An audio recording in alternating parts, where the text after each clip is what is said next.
Hey guys, Collin Chi, certified nutritional consultant, numerologist, bringing you guys another talk today. Today I'm going to be talking about the evolution of Earth's magnetic field, shattering the concepts of duality and polarity, okay? So we have these conditioned concepts of nature and consciousness and our psychology and even our brain. Many things in nature having a duality, having a polarity, right? Right and wrong, good and bad, left and right, up and down, black and white, right? But usually we say black or white. We say, left or right. So all these different polarities and dualities are naturally conditioned into our consciousness and our worldview, and they kind of become our default worldview.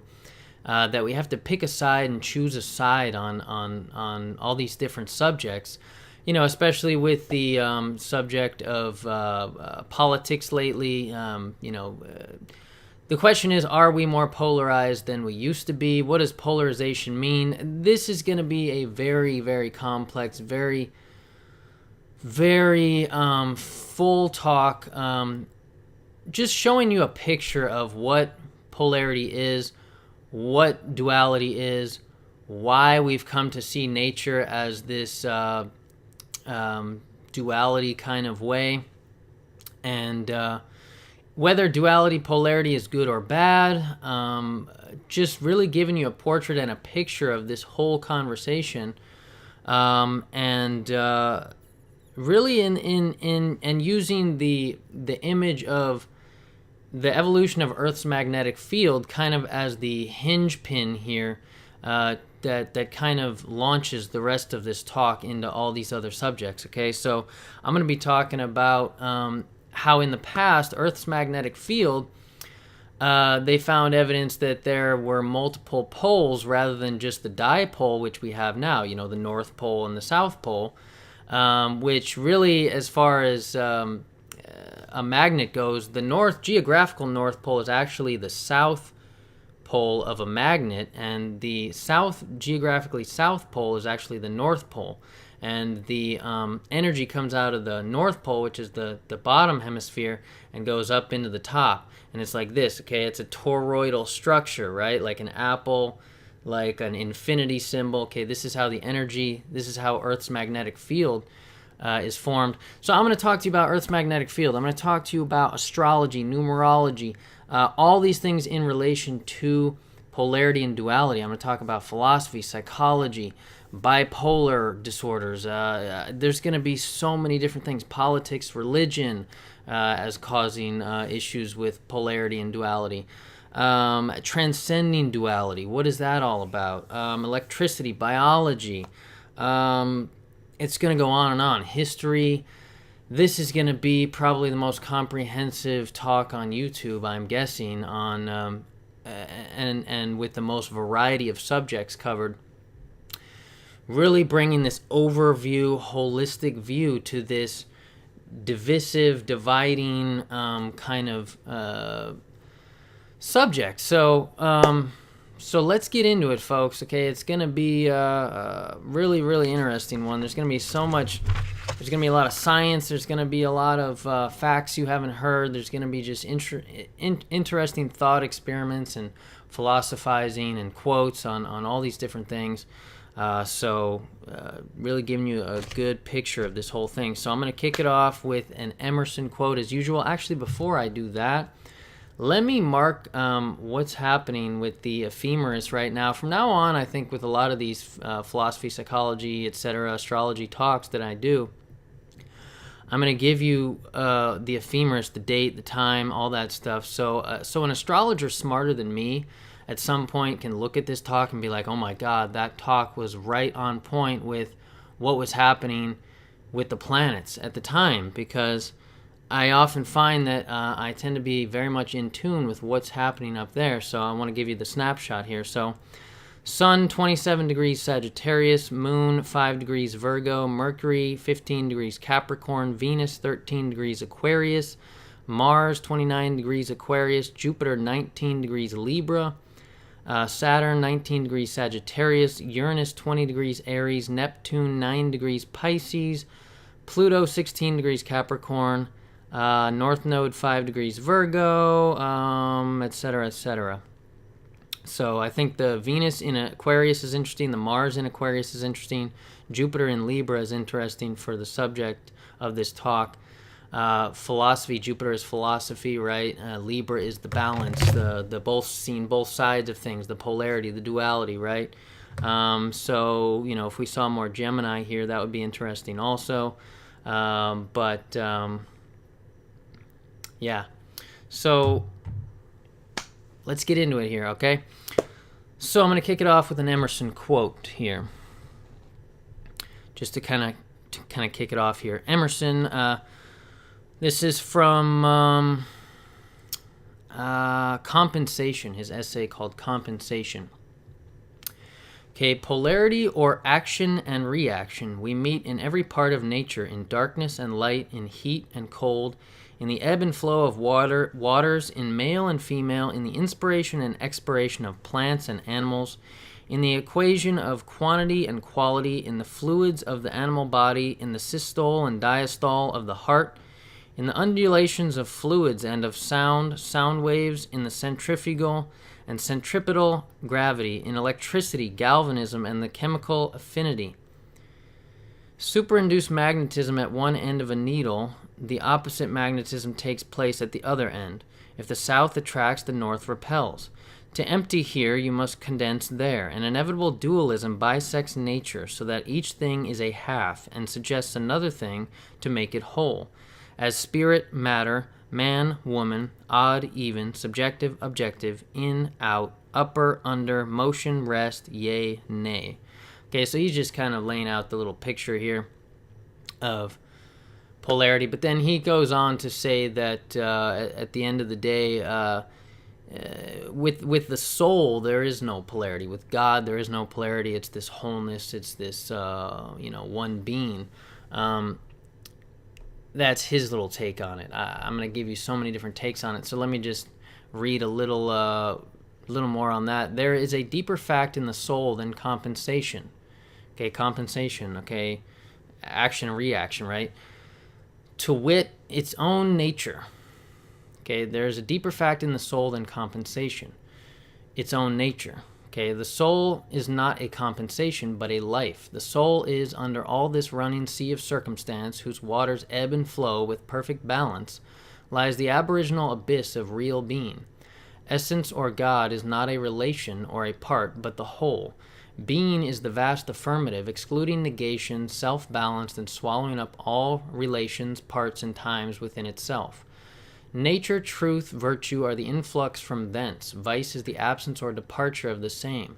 Nothing falsehood may indeed stand as the great night or shade, on which as a background the living universe paints itself forth, but no fact is begotten by it. It cannot work, for it is not.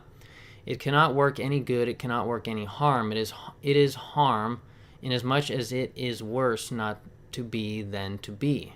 Okay, it is harm inasmuch as it is worse not to be than to be.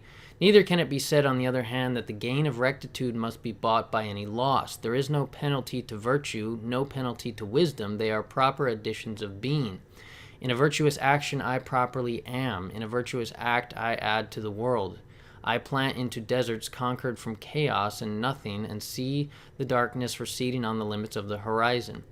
There can be no excess to love, none to knowledge, none to beauty. When these attributes are considered in the purest sense, the soul refuses limits and always affirms optimism, never a pessimism. Okay? So that's kind of his take on it. He's a Unitarian, so, he's kind of seeing it as a whole, as a all kind of one. And the fact that virtue and good things really have... and the essence of God really has no polarity. That's his take. There's so many takes, and we're going to get into all that. So that was just kind of kicking this off here. So so the evolution of Earth's magnetic field, right? So in the past, Earth's magnetic field in the Proterozoic eon, which is a time period about 650 million years ago. okay, these scientists figured out that about 650 million years ago, during this period called the Proterozoic eon, there were basically more poles than just the dipole that we exist in now, and they figured this out by some geological surveys, looking at the Earth in certain places, and then they made these models of of Earth's core somehow, and what kind of poles it would have created at the time. And they determined that basically there were multiple poles, at this time, which is interesting. To me, it really blows the mind to think about this in a big way, because of our conditioned ideas about duality and polarity, and the fact that we kind of see everything as one or the other, rather than both, and rather than a multiplicity, right? And this duality, this polarity, is kind of an attempt to simplify the complexity of nature and the complexity of life. And it really kind of probably originated more so than anything in the philosophy of Chinese philosophy, Buddhism, Taoism, the yin yang, dark within light, light within dark. However, theirs is a complementary opposite thing. So there's something within that darkness. There's light within the dark. There's dark within the light, right? So it's not just a absolute division here. It's kind of they are both within each other. So it's almost like four pieces to this puzzle rather than just two pieces. Okay, but so this magnetic field. Okay, so basically Earth's magnetic field, okay, is created by supposedly created by the solid inner core of the Earth, basically being hotter than the liquid core, and this heat creates convection in the liquid core, and in combination with the rotation of the Earth, basically you get this dynamo effect that creates this magnetic field. Okay. However, some people think that there's another core within the solid core that is uranium based and creates fission, which is, to me, actually a more interesting idea about how the electromagnetic shield of the Earth is created. Now, this shield is very important because it shields the sun's rays, it shields the solar wind from just destroying us. So it's really a protective mechanism of the Earth. And the sun also produces a solar magnetic field. A lot of these planets produce an electromagnetic field, but not all of them do. So what really just blew my mind was like, okay, wow, we're in this dipole now, and how do scientific principles really affect our consciousness, affect our psychology, affect our behavior? What are the implications for knowing? To me, knowing science is really mind-blowing to your self-concept. And knowing nature and knowing science is very important, and knowing the world you live in is very important to expand your self-concept. So to think about multiple poles rather than just the dipole that we're in now is a way to kind of think about the implications of how this would expand consciousness if we were alive back then. We weren't, granted, because 650 million years ago, Proterozoic eon was the very beginning of multicellular life, however, which is interesting because rather than multicellular, we're talking about a multiplicity, we're talking about multiple poles, okay? We're talking about Michael Keaton in Multiplicity, right? We're talking about not just the North Pole and the South Pole, and we're not talking about Santa and, if we had Santa at the North Pole, right, and his elves, they live at the North Pole, okay, so then at the South Pole, there's some penguins that live down there, maybe some polar bears, right, polar bears, okay, so this is all in the theme of Christmas here. This is very interesting. I find that I'm doing this talk at this time, and so that's kind of the conversation we're having, now, and then what are the implications?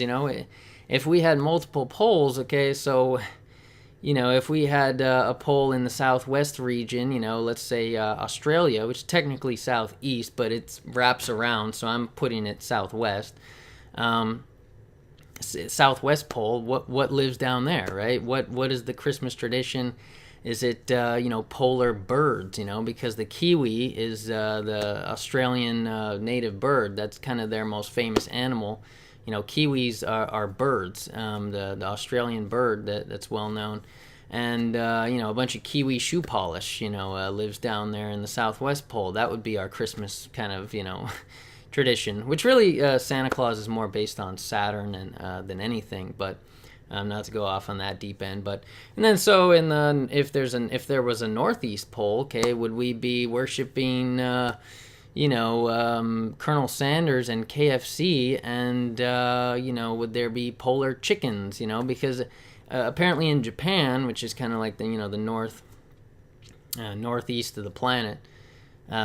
Apparently the Christmas tradition in Japan is to go to KFC, and there's this picture of Colonel Sanders, eating chicken, and it's just an interesting, funny little thing.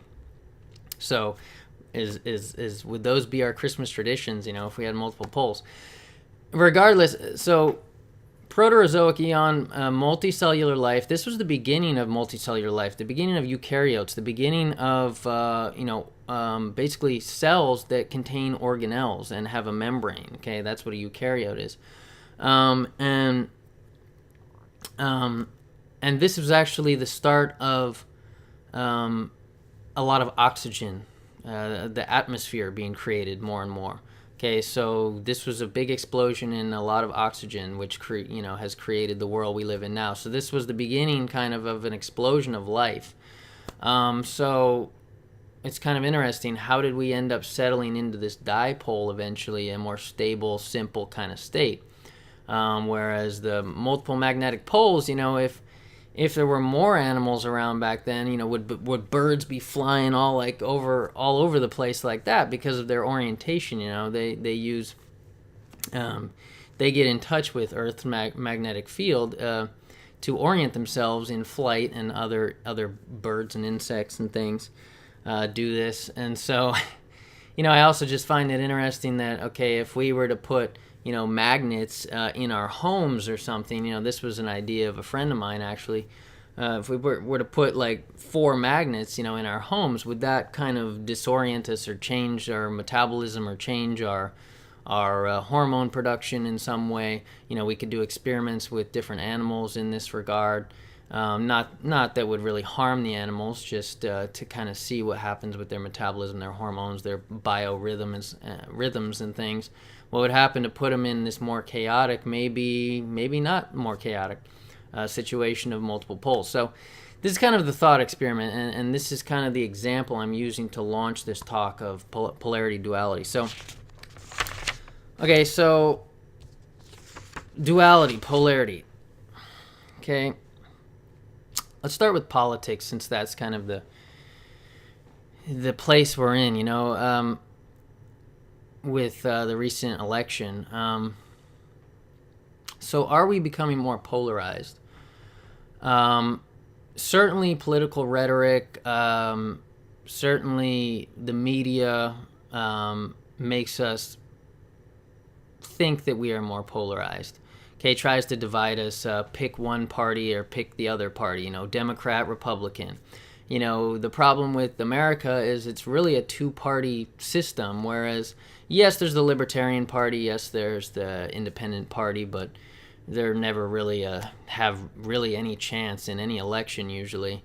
And so it's really it's a polar situation, And what really is polarity? Polarization, it's where people used to have more compromise maybe, and more balance and more kind of in the middle on some things. Gradually have we become more and more separate from each other, and more away from the center, right? Okay. I don't know. Certainly we would have been more polarized during the Civil War, which was, the North and South were very polarized, obviously on the subject of race and slaves. So, No, I don't think we're the most polarized we've ever been, but um, there certainly is more polarity as you become, in some ways, as you become more and more refined as a species, and more, and you become more and more refined as time goes on. That's just what happens. You become, higher and higher evolved. And more specific to, your environment or to whatever. So what else? So, the media. Okay, so the media tries to divide us in a lot of ways. The internet is kind of giving a voice to each person that they didn't used to have, and it's kind of giving people these stronger opinions than normal. And so I'm with this talk, I'm just going to kind of go with my stream of consciousness, okay? And I'll come back to different subjects. I know that was very quick on the politics, but I'll come back to it. So with the internet,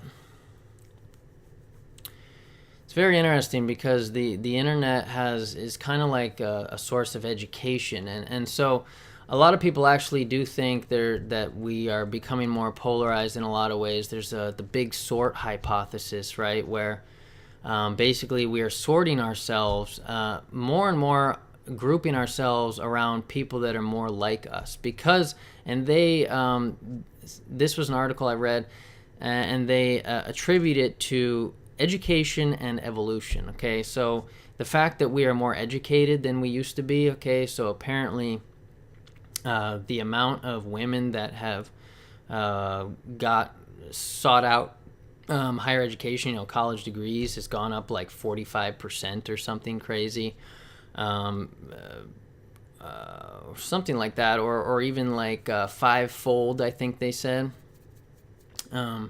which is obviously a lot more than 45%. But regardless, I forget the exact number, but we have seen increasing amounts of education, okay, increasing amounts of people graduating with degrees over the past, 50 years. So this is true. Also, we've seen the explosion of the internet, which gives people more and more knowledge readily available, easier to get right at your fingertips. Okay, so people are becoming more educated, more aware because of the internet. So that's educating them. They're also getting more degrees. That's educating them.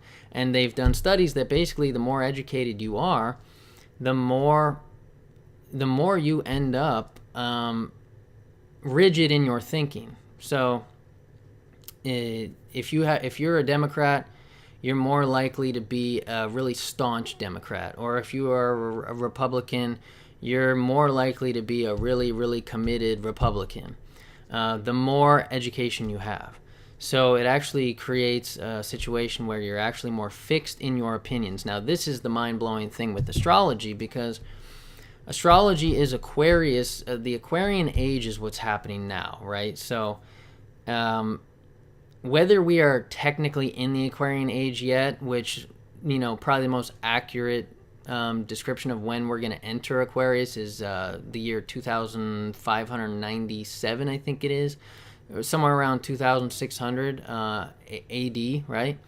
Other people said it already happened in the 60s. Other people said it happened in 2012 due to certain constellation, I think, crossing over into Leo at the spring equinox, okay, the March equinox. I forget the name of the star or constellation, but so regardless, we are feeling the effects of the Aquarian age, right? Science, technology, individualism, egotism. Okay, Aquarius is a fixed sign. So in some ways, we are becoming more fixed in our opinions. In my opinion, we are, and the internet is part of the cause here.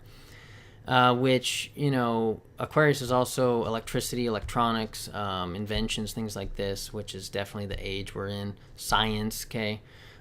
Science over belief. Belief was the Piscean age. I know, the statement I know is the Aquarius motto, okay? So I know, we think we know things. Whereas before we just believed things, because we didn't have a lot of knowledge of nature. We didn't have a lot of knowledge of ourselves, of science, and of things like this.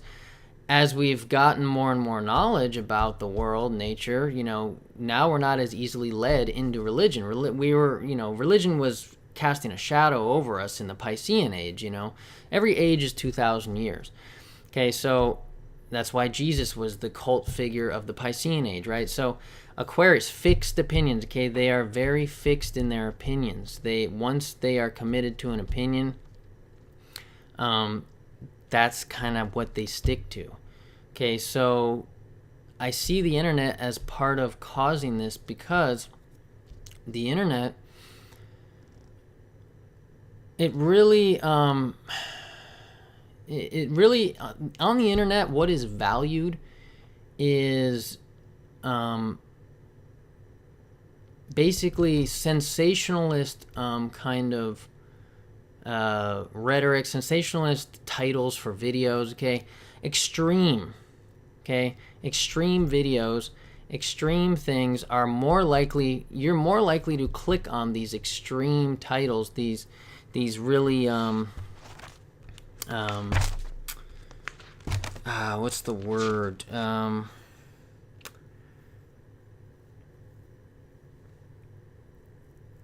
Just sensational titles. Okay, more extreme titles, rather than like middle of the road kind of title to a video. You're not really likely to click on a boring title. So, and sensationalist and very, very opinionated people is kind of valued on the internet and in the media and in technology.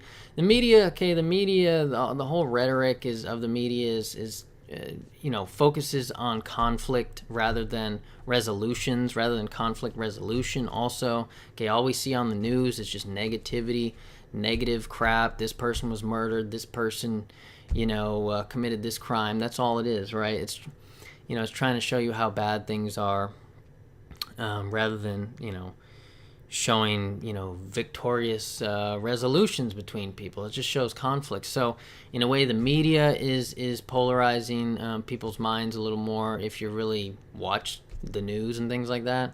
And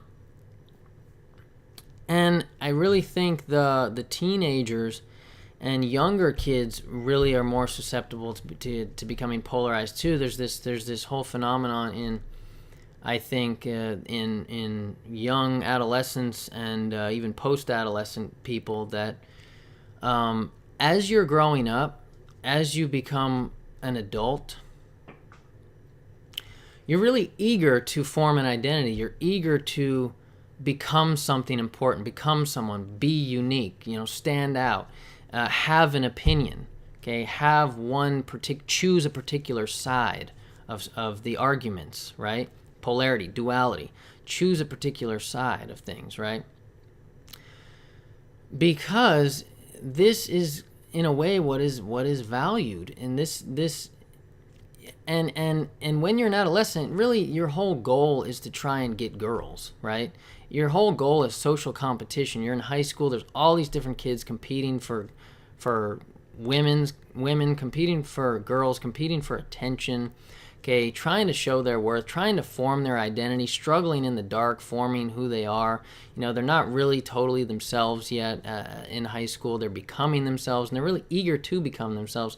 So they're in their apprehension and in their over-eagerness to become something important and to stand out, to get the girl, they are oftentimes just being overly fixed in a certain position, in a certain opinion, to kind of show that they have knowledge, to show they know something, right? So rather than having this kind of more balanced view and nuanced kind of views and ideas, they'd rather stand out, right? So they're kind of and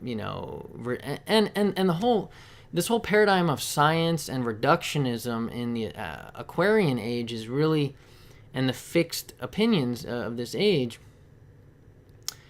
is really making people,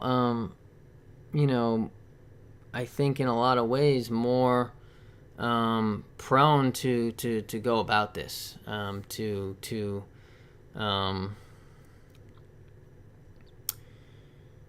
to really seek knowledge. I know, right? I know the motto of Aquarius, okay? To show that they have knowledge, to like I said, to because as an adult, they see adults with very fixed opinions. They see adults that have, and not everybody has very fixed opinions, and the majority of people really don't. But I'm just talking about idealistic, ambitious young adolescents that are really trying to form an identity, because that's what you're doing when you're a teenager. You're really trying to, you're eager to be somebody and show your value, okay, so you can get the girl, so you can compete socially with all these other kids your age, okay? It's very competitive, okay? Capitalism has a big role in this problem of polarity, duality as well, because capitalism breeds competition, okay? So America really is a competitive place that you need to really be great to compete nowadays, because there's so many people out there. And so you want to show that you're great, and you don't really lay the foundations under, like, you don't really like become anything special for real until you really start to put the hard work in with a lot of people. And once they're age 30 and Saturn return hits, they start to actually put the hard work in to actually truly become something, rather than just showing that there's something. And people need, here's the thing about it, people need an identity. People need a single mindset, right? Polarized is not really two. You don't see the other side of things. You're just lumped totally on your side, and you have no ability and to compromise. You have no ability to see the other person's point of view. Okay, there's a loss of patience. There's in this age we're in, there's been a loss of patience. There's been a loss of willingness to compromise, a loss of willingness to an ability to see the other person's perspective, and just really being just totally on one side of things. So many subjects here. It's hard to keep all this in my head here, but so capitalism, I have to jump back to that, but there's a lot of social pressure to really stand out and really, be somebody important. And, also getting back to the internet, and I'll come back to the rest of that. The internet, personalized search engines, right? There's also a loss of community I didn't mention, because there's more single-person households than there ever used to be. Way more, okay? This whole age of Aquarius, even though they're the humanitarian, they're also egotistical, and they're independent, very individual, okay? This has all been set up by the history and the ages, the philosophical ages also, okay? The age of, we had the Renaissance, okay? If we're going through history, first we had the Renaissance, which was, explosion of art and culture and science, and, and reason and logic, out of the doldrums of the religious medieval ages, okay? We had this explosion, and printing we started printing things, and just as an expansion of knowledge, okay? The Renaissance, okay? The Italian Renaissance, right? All the great artists and all these people and intellectuals that came out of that.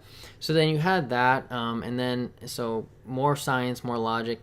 Then out of that you had then the Age of Reason, the Age of Enlightenment, which was even more so about science, logic, and rebelling against religion, okay, and science being the source of knowledge, okay. So you had this foundation being laid for the Aquarian age. Then you had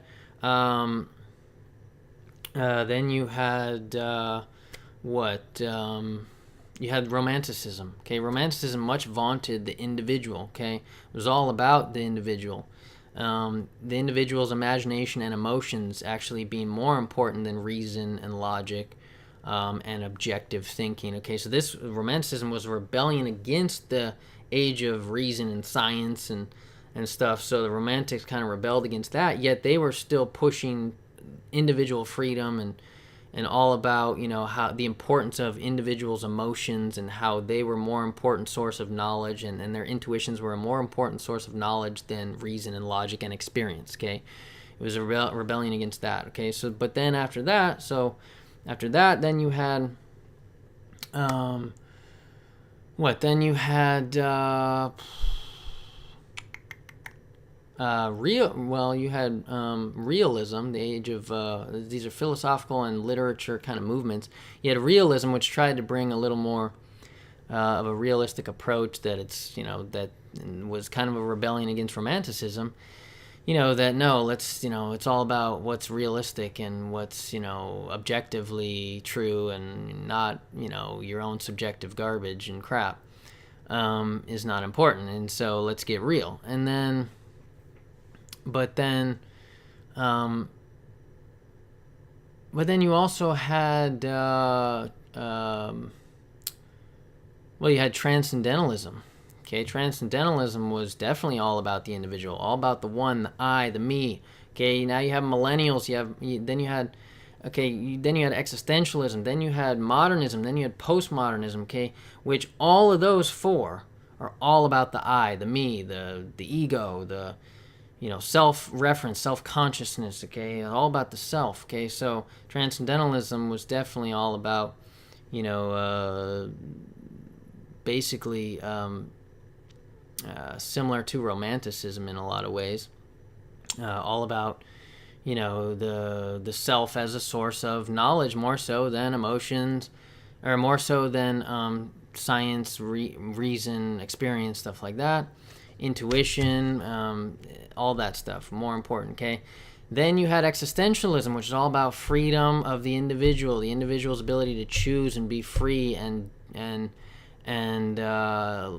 authenticity, and definitely a lot about the self when it comes to existentialism. Okay, and then you have modernism, which is all about self-reference, self-consciousness, and postmodernism, all about self-reference, self-consciousness, among other things, of course. But in self-reference, it's basically like, instead of like creating an art piece that's like,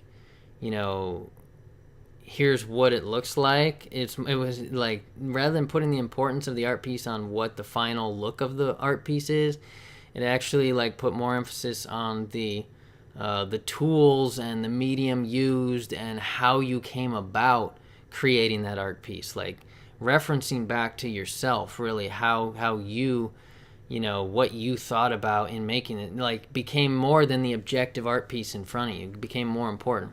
So that's like, so interesting that we have all this like I, me, my, and now of course with the internet again too, you have social media. So we have the millennials, right, which are kind of an egotistical I, me, my. It's all about self-absorption, and social media, like Facebook and things, like people taking selfies, right? It's the selfie. Okay, self, really so much self-absorbed on their phones all the time, right? However, the millennials are actually the most philanthropic, what do you call it? Can't think of the word, but group, for lack of a better word. The most philanthropic group that donates more to charity so far than any other group in the past. Okay, even though they're very selfish, they're also very, because they are connected to everything on social media, like the ALS Ice Bucket Challenge and whatnot, it created all this philanthropy and this giving to charity. You got Kickstarter campaigns, all these people donating to charity, and these people have the most debt and the most student loans of any generation, yet we're the most philanthropic. So it's interesting, yes, there's this focus on the self and like my look at me, the look at me kind of generation, and self-help is so important, self-transformation, they're calling it now, rather than self-help, and like self-care is sacred, and like all these, it's all about like this whole big movement about like self, and it's all been laid, this ground has all been laid by like previous ages of philosophy and literature and stuff, and the Aquarian age, and the I know, and so the Aquarian age, I know, okay? I think I know, rather than like, if you really are smart, then you realize how little you know, and you realize that you don't really know anything. The smarter you get, the more the more you realize you don't know anything, but there's this tone, this vibration that we are under due to the Aquarian age, due to Uranus, that's really kind of keeping us in this place of, and so I'm trying to show you that we are becoming more refined. Because we have more attention on ourselves, right? We now we know who we are better. We have better self-awareness in some ways, even though we also don't because of technology. It's complicated. A lot of things take you away from yourself and distract you. There's more distractions nowadays than ever before. But because there's at least an extra special attention to the self, we are really knowing who and what we want and what our opinions are more so than in the past. And having stronger opinions and more fixed opinions, I feel like, in some ways. And in turn, kind of losing some of these, kind of losing the balance, losing the ability to compromise, losing the ability to see in a Libra way, see in a two mindset rather than a single mindset. We have more of a single-minded mindset, a number one mindset. So I'm going to talk about numerology and astrology here. We also have this two, number two is associated with extremes, polarity, duality, that's two, right? Okay, that duality, means two. Bipolar, right, means two. Bisect, divide, it all means two. So number two in numerology is the peacemaker. It's extremes, though. Usually number two people, life path number two or destiny number two, oftentimes alternating between two extremes, and they still don't have this idea of the middle. And they're trying to come to the middle. They're trying to be the peacemaker and trying to achieve balance, but they have these emotional extremes. Whereas number one is very single-minded, going in one direction. That's what they're doing, and that's it, very rigid. But the most important thing to talk about is Uranus and number four here, because Uranus rules Aquarius. Okay, Uranus rules number four. Okay, number four in numerology is rigid.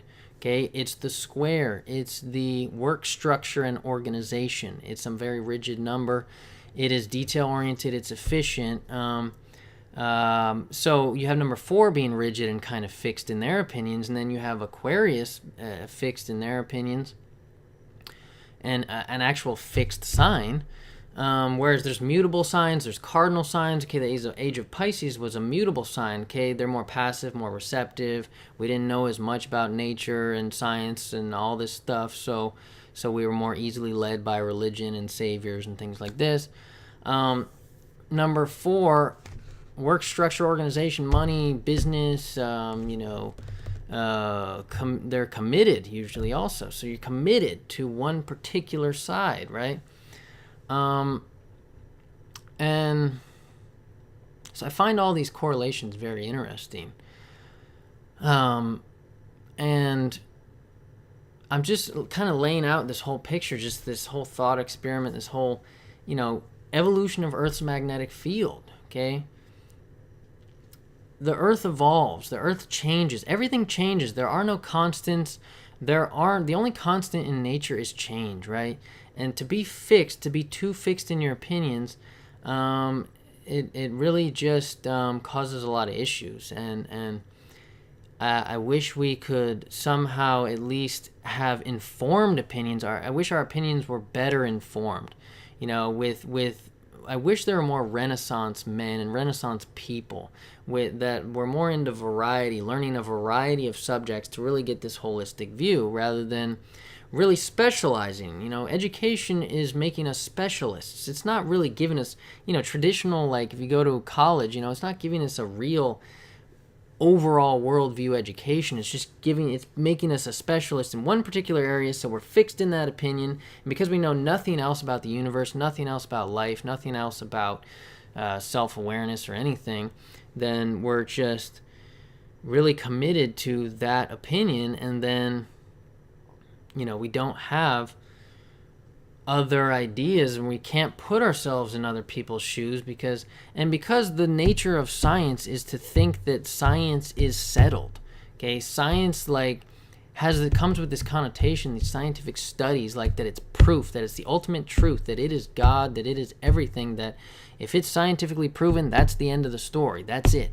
Even though science constantly changes, constantly evolves, because what we know today, it gets blown out of the water, a few years from now by the other studies we do.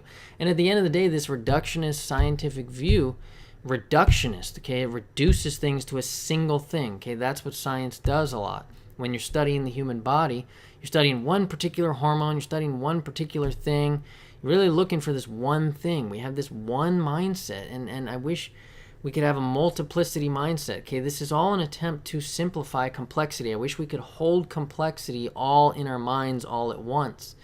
Like Carl Sagan's had a triune brain theory. Okay, and we got the two hemispheres of the brain, right? The two hemispheres, the two poles of the Earth. Okay, we got the northern hemisphere, the southern hemisphere.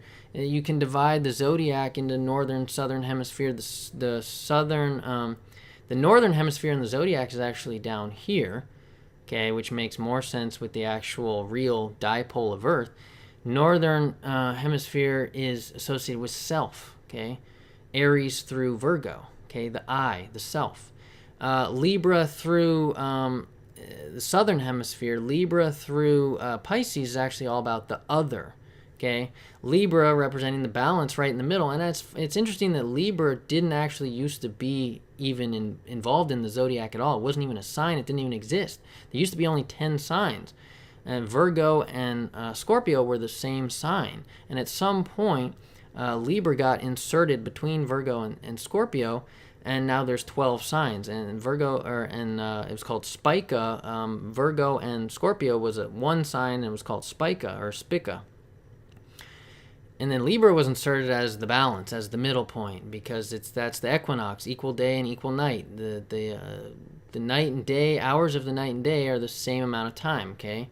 So 12 hours of day, 12 hours of light, 12 hours of darkness, the most equal time on Earth, okay? So equality. And we have had a transition into equality and political correctness as time has gone on. And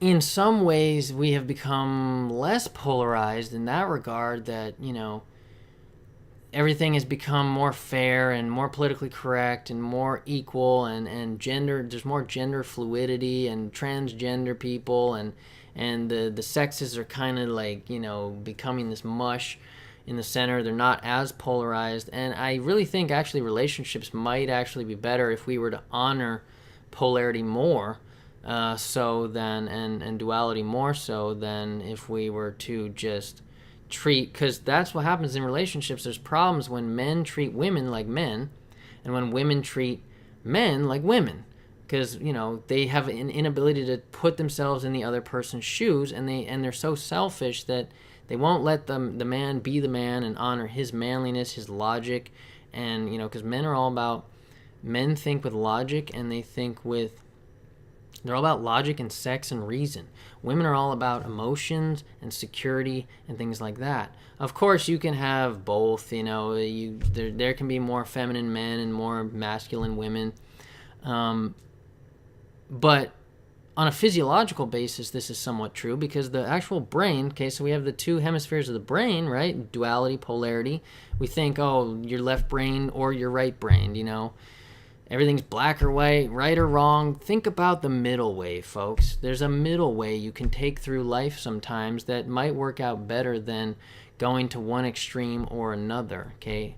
Being excessively positive or excessively negative, or, find the balance, find moderation. Balance is important in the long run if you're going to be healthy. You don't always have to be balanced. Sometimes it's important to not be balanced if you're ambitious and trying to achieve something. But in the long run, you can't sustain being out of balance too long.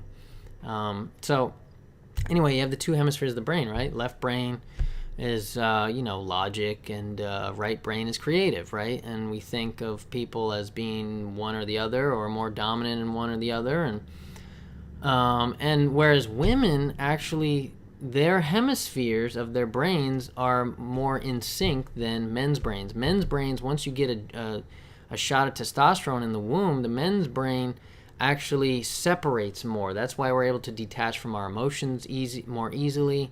That's why we can be more detached, because we have almost like two separate brains, kind of working separately and somewhat communicating with each other. The corpus callosum's in the middle, but the corpus callosum in men's brains is actually a little bit less connected than the corpus callosum in women's brains. So women do have a more holistic mindset. Men can be more reductionist, and so there's this interesting thing in relationships to actually. But when you try and pretend that a woman is similar to a man, there's all these problems. You try and fix a woman's problem, that doesn't work. You just want to listen to the problem and hear it out. You're not supposed to try and fix it, right? This is what we think of we're supposed to do as men, because that's our default kind of way. We fix things, right? And so another interesting thing to think about is actually you can take something called Ethereum gold, which is basically just dirt from where a meteorite hit long time ago, and there's basically white gold in that dirt, because these certain heavy elements are created in such high temperatures as a meteorite striking the Earth, and it creates these unique elements, Ormus elements. You can take Ormus elements, you can take white gold, you can take something called Ethereum gold, which is basically just minerals with a little more white gold than other, dirt, and it will actually synchronize the two hemispheres much better. So there's a study on that by the company themselves. It might even be by a third-party company that did the study.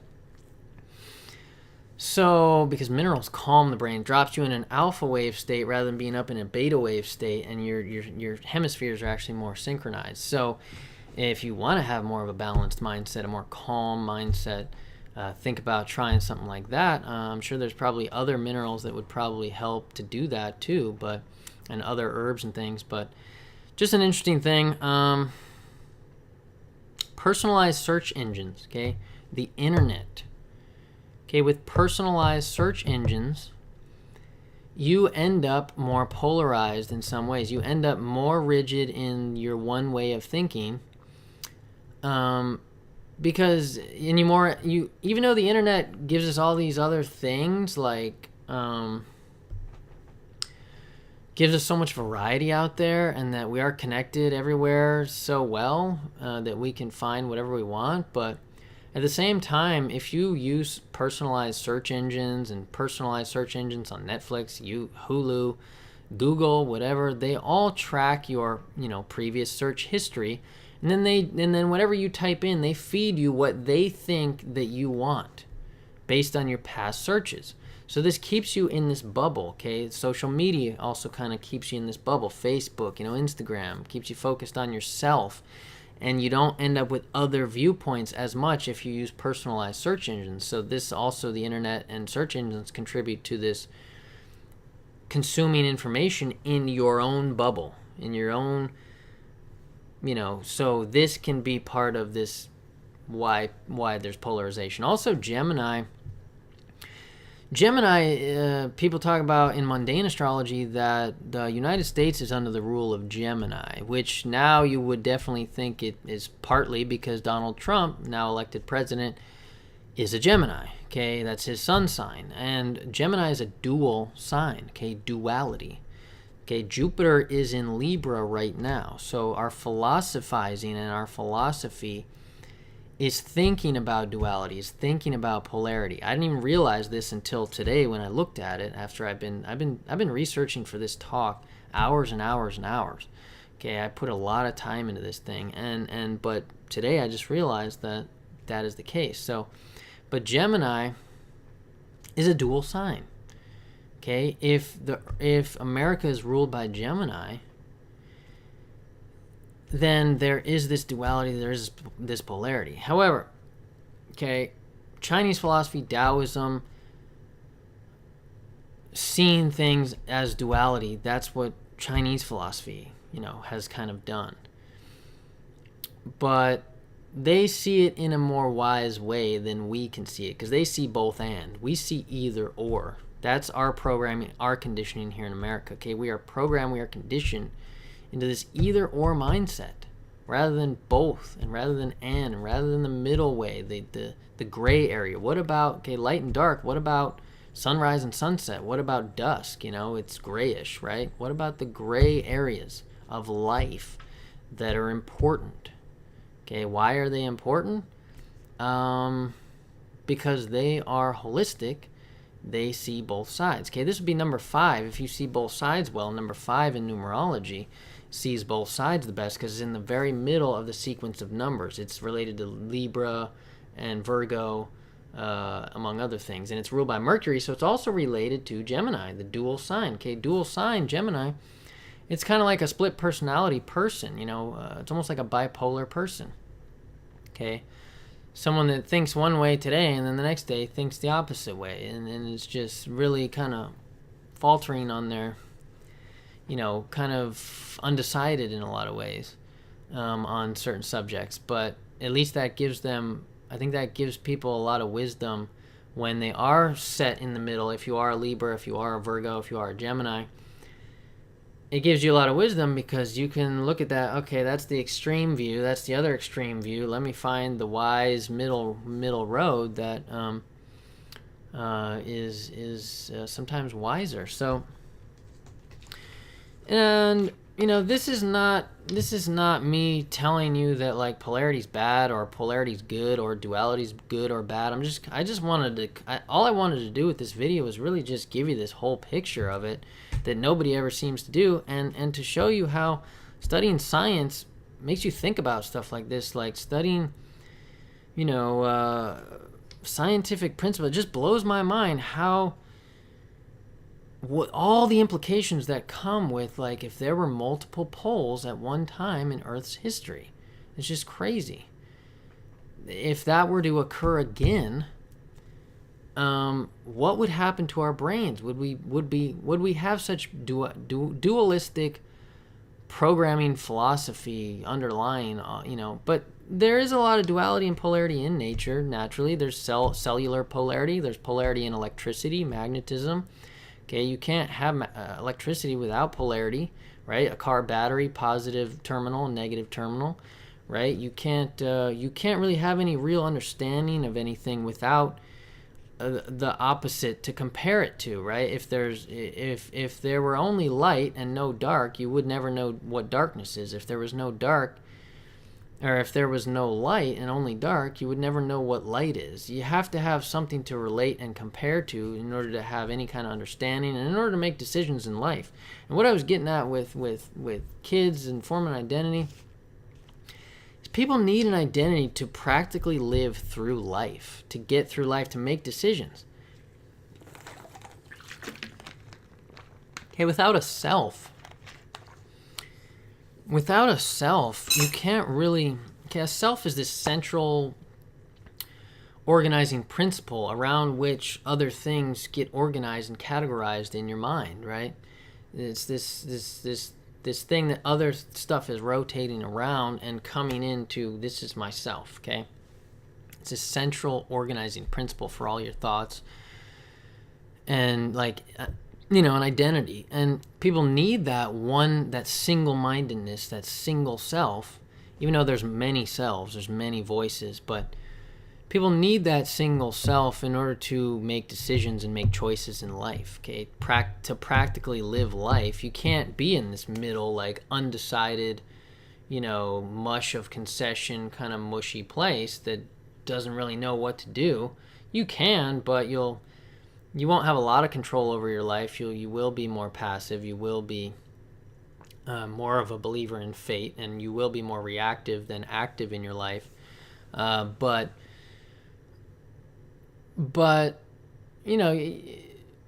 to really, when you're really faced with difficult decisions in life, You have to choose. There is no, I mean, yes, but you can choose. Sometimes you can choose the middle way. You don't have to choose one extreme or the other. Either I quit my job or I, go full force in the other direction. What about finding something more healthy that you can sustain long term, like cutting back your hours at work or something? So there are other options, but yet people need a belief system. They need religion, right? Religion, God and devil, right? They set up this whole duality, polarity thing, like you're either good or you're bad, and you're going to heaven or hell. Like religion really kind of fucked us up in a lot of ways with the duality, polarity thing, because we think that, we're either going to get to heaven or we're going to go to hell, right? Which to me is, I think we create our own heaven, we create our own hell on earth while we're living, really. And then what happens afterward, I would imagine that some souls probably go to some places versus other souls, but heaven and hell are right here, right now. It's not some far off thing that you have to save up your virtue for so you can get to heaven or something, but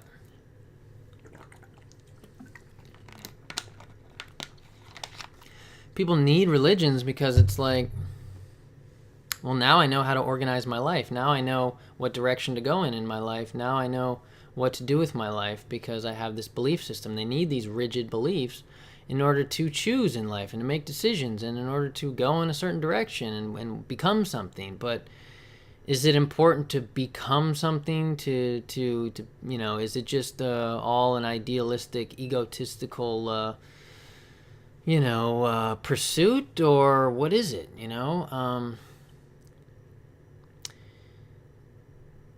It's just it's very strange, all these different things to think about. It's interesting that Libra is associated with refinement, okay? Art, beauty, culture, other things. As we have become more free, okay, we had the American, where we had the Revolutionary War, right? 1765. Then we had the Declaration of our Independence, 1776. Okay, we've had all this stuff kind of like making us this independent, I, me, my, ego kind of nation, capitalism. That's kind of laid the groundwork of this programming, this conditioning that it's all about my stuff, and I have no vision of other people's viewpoints. And that's the beauty of astrology. You start to realize that other people are very different than you, and you start to learn how to accept other people's differences. We don't accept people's differences very well anymore.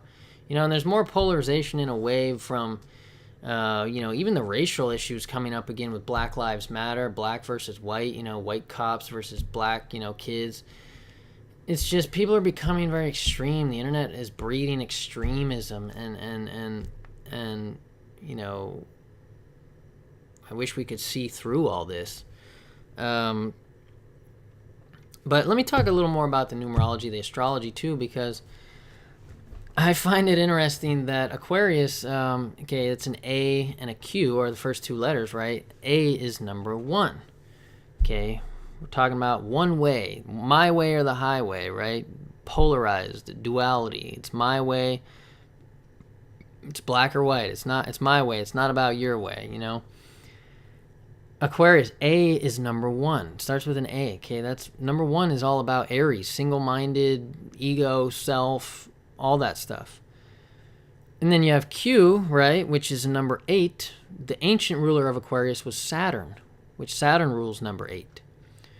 Okay, so number 8 is all about money, power, and authority. So we have that element here within Aquarius. Okay, people are so money hungry, looking for more and more power, looking to be their own authority, to be authentic, okay. And then you have Aquarius is the 11th house. 11 is number 2 in numerology. Okay, number 2 is two extremes. Okay, That's what number 2 is. Number 2 is learning cooperation and tactfulness and diplomacy and how to get along and be the peacemaker. But they're also alternating between 2 extremes. Okay, so we have these interesting numbers within there. I mentioned number 4, and then I found this interesting too, that Uranus's orbit, Uranus rules Aquarius. Okay, I'm talking about this Aquarian age, right? Fixed opinions, right? Uranus's orbit around the sun is 84.0205 years. Okay, which is equal to 19, which is 1 plus 9 equals 1. Okay, this is how you do numerology. You just add stuff. Okay, that is equal to a number 1. 84.0205, that orbit is a number 1. So within Aquarius, within this conversation, we have the number 1. Again, we have the number 4. We have the number 2. We have the number 8. We definitely have the number 5 here. Because they see both sides, but number 5 is right in the middle, okay? We have Libra, we have Virgo, we have Aquarius, okay? I just find that really interesting, that those things all correlate. And also then you have, here's another interesting thing, Saturn's orbit, 29.47 years around the sun. Okay, if you reduce that you add and then reduce, that is equal to an 1111. Okay, I did a video on 1111. Okay, that's the balance, that's the gateways. That is extreme and a very intense energy. Okay, 1111.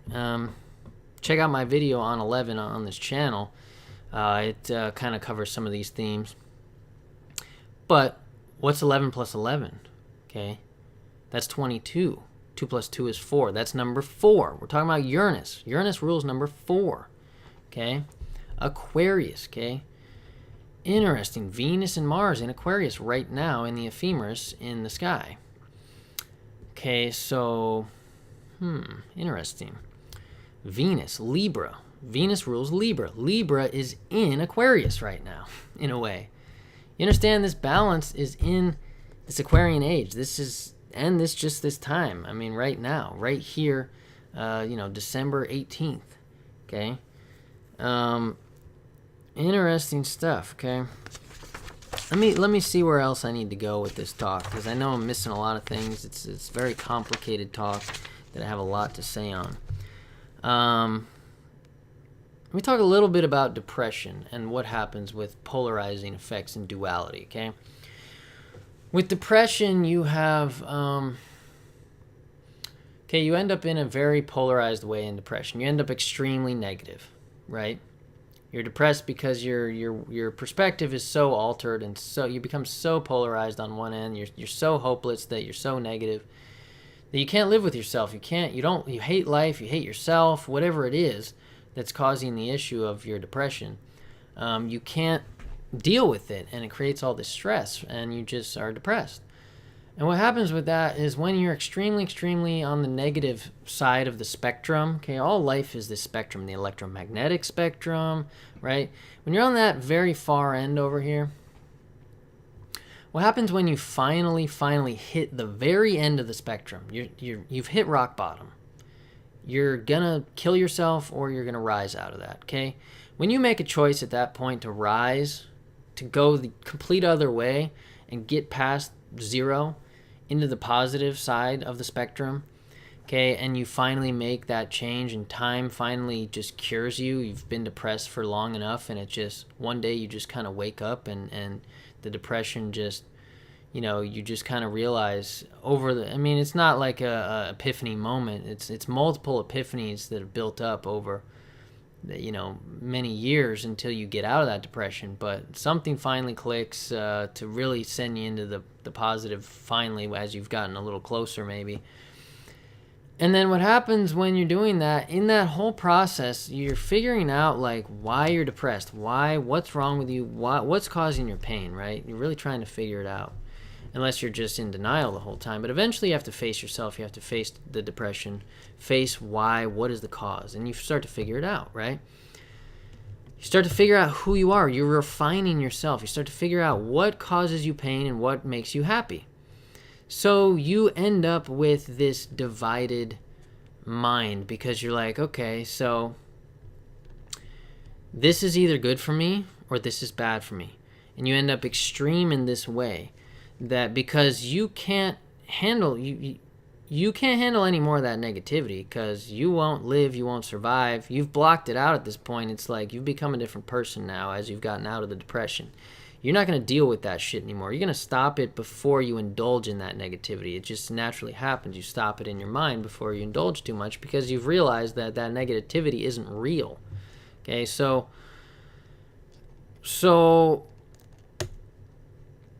but you divided things like what what makes me happy, what makes me unhappy. Okay, so healthy food is now good and positive, and bad food is now negative.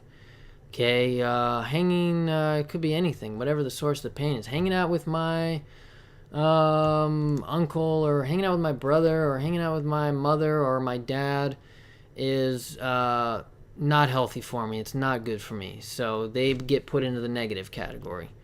Okay, but hanging out with my other friend is good for me. So they get put in the positive category. You start to lump everything into these two categories, and then you start to only do stuff that's involved with the positive category because you can't deal with any of that stuff anymore. You can't live with it anymore. You've gotten over it. You're done with it. You can't deal with it. You won't deal with it. So you end up dividing life into either happiness or pleasure, or because you have to make choices. You have to make, because when you make that choice to get out of the depression finally and live life, you have made a choice to also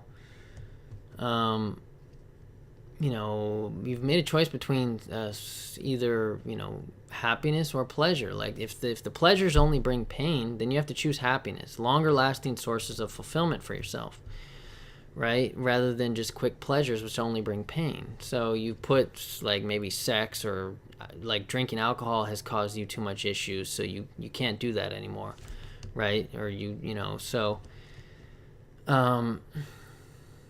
so everything becomes an either or scenario.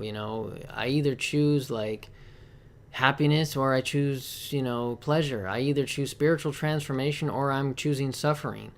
I either choose good or I choose bad. I choose to be an angel or I choose to be an animal. I choose to be a saint or I choose to be a sinner. These are the choices you have to make when you're coming out of that depression. So this kind of happens, and you become rigid in this way with your positivity and your negativity that now you won't allow anything negative. And then you swing way over too far into the positive spectrum. Okay, then you're too far on that end. And at some point, you kind of trickle a little back to the middle because you realize that going too far that way is not good either. So I just find that process interesting, that something breaks inside of you when you have had depression. And you are at a dangerous situation. When you've had a lot of pain, you're in a dangerous situation to become... Because once you actually become a great person and very, very positive and really awesome and really valuable and stuff, then you start to think, I'm the greatest, and you lose compassion for that place you once were. You don't want to forget where you once were in the depths of that hellhole. Okay, don't forget that, because otherwise you'll have this high horse and you'll be like, well, I overcame my problems. Why can't they? You lose compassion in some ways sometimes. Because you did it, why can't they do it? And it stems from being the fact that you put in the work and you were able to overcome your issues. So now you don't have sympathy for other people that haven't, because you're like, because you're pissed off, because you're like, I did this. I was able to overcome my shit. I was able to rise. But now I'm alone because now I see how so many people are over there. So many people are stuck over there on a daily basis. Now I'm in the rare category where I'm like, I've overcome my own self. Lord, free me so I can please you. Not that I'm not a Christian. I'm not any of these things. I just like good quotes. Good quotes are my religion, folks, okay? So don't think, oh, you're talking about the Bible. What are you, like, stupid Christian? You don't know anything.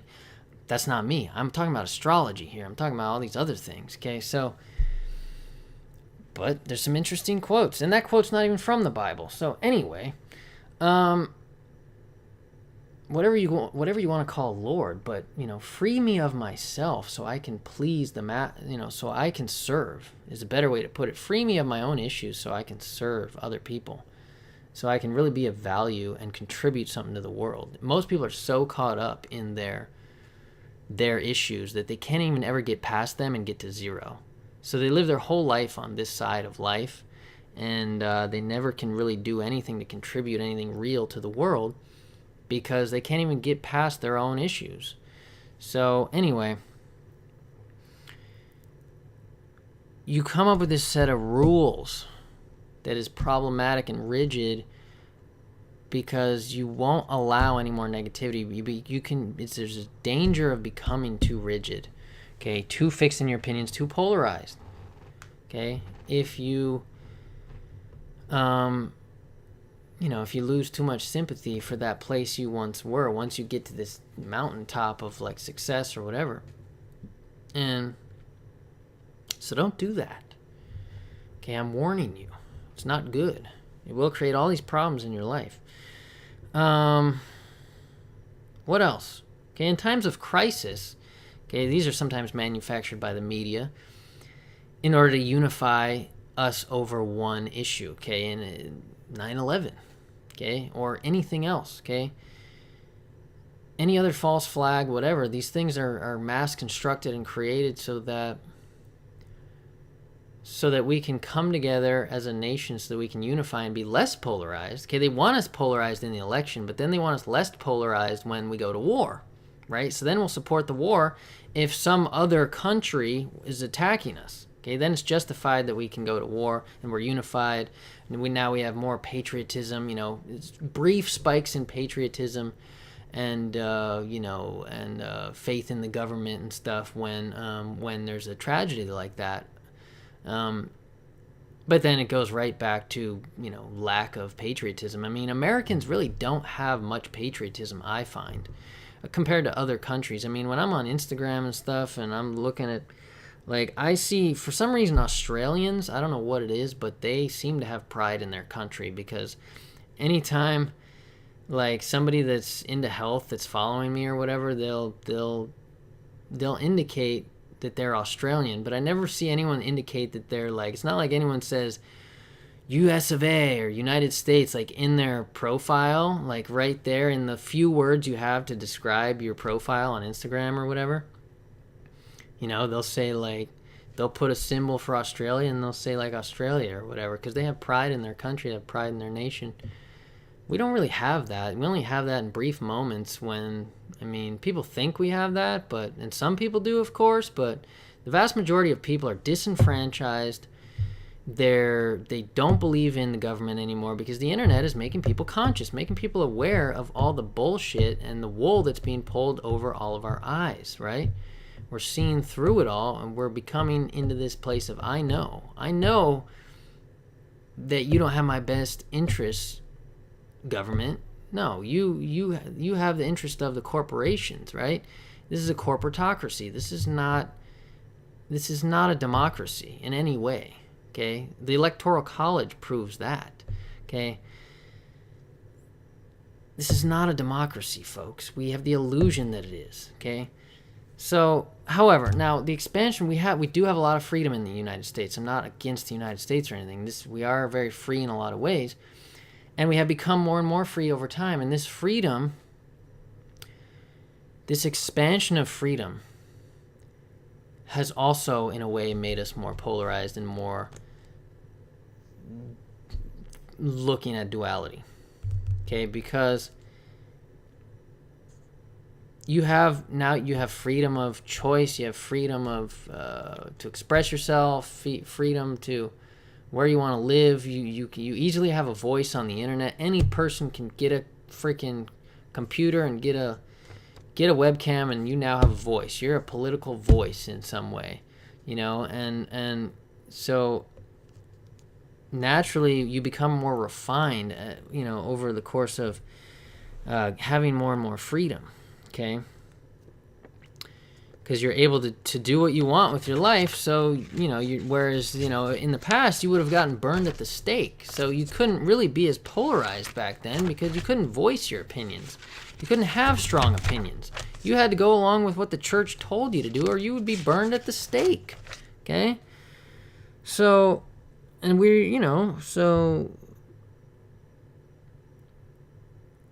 yeah. Crazy stuff, folks. Let me go through some of this other stuff, see what else I missed. The triune brain I wanted to get into, okay? The triune brain. Carl Sagan. Back to evolution of Earth's magnetic field, the multiple poles. Okay, what about multiple, okay, two hemispheres here, but Carl Sagan had the idea of the triune brain, okay, the brain stem, which is like the reptilian brain, our instincts and motivations and drives underneath everything, animal instincts, the brain stem, he divided the brain into three things, and he said through evolution that these brains have been superimposed over top each other through evolution, and it's like we have three brains that we think from. But you can carry this into the fact that we really could have 4 brains that we think from, 5 brains, 6 brains. Numerology is 1 through 9. The zodiac's 1 through 12. Think in this multiplicity, 12 different kinds of people. Typology, Myers-Briggs, there's 16 different types of people, right? The INFJ or INFT or whatever, introvert or extrovert, thinking or feeling, sensing or perceiving, right? Or feeling or perceiving or whatever they are. It creates 16 different personality types. Whereas, men or women, that's 2 different personality types. Or, 12 different signs of the zodiac, 12 different personality types. Really, there's infinite number of personality types because every person is unique. The only person that might not be unique is maybe if there's another, maybe either the time twins or people born at the same time as you in the same place, basically, will be very similar to you. Or maybe 26,000 or 24,000 years from now, when we come back and do one full procession of the whole, whatever it is, we go through all the astrological ages. Maybe at that point there's a reincarnation when the planets come to the exact position they were 24,000 years later, because that's what happens. So maybe there's reincarnation and I'm born again 24,000 years from now or something. Who knows? But triune brain, okay, so brainstem, then the limbic system, which is like the midbrain, and then you got the neocortex, okay, this whole big thing up here. Okay, the limbic system, like our emotional stuff, I think, or something, and the neocortex is all like the logic and reasoning and ability and all that, and planning and thinking and whatnot, cognition. The brainstem is automatic stuff, autonomic nervous system type stuff, I believe. So, but then you can think about, what about the quadroon brain, okay? So I'm expanding your view of like this duality, this polarity, okay? Rather than thinking we only have a right brain or left brain, simplifying complexity that simple, let's take it a step up. Triune brain, let's take it another step up. Quadroon brain, which would really be like the brainstem, the reptilian brain, okay? Brainstem, up in here. Then, or somewhere in here, and then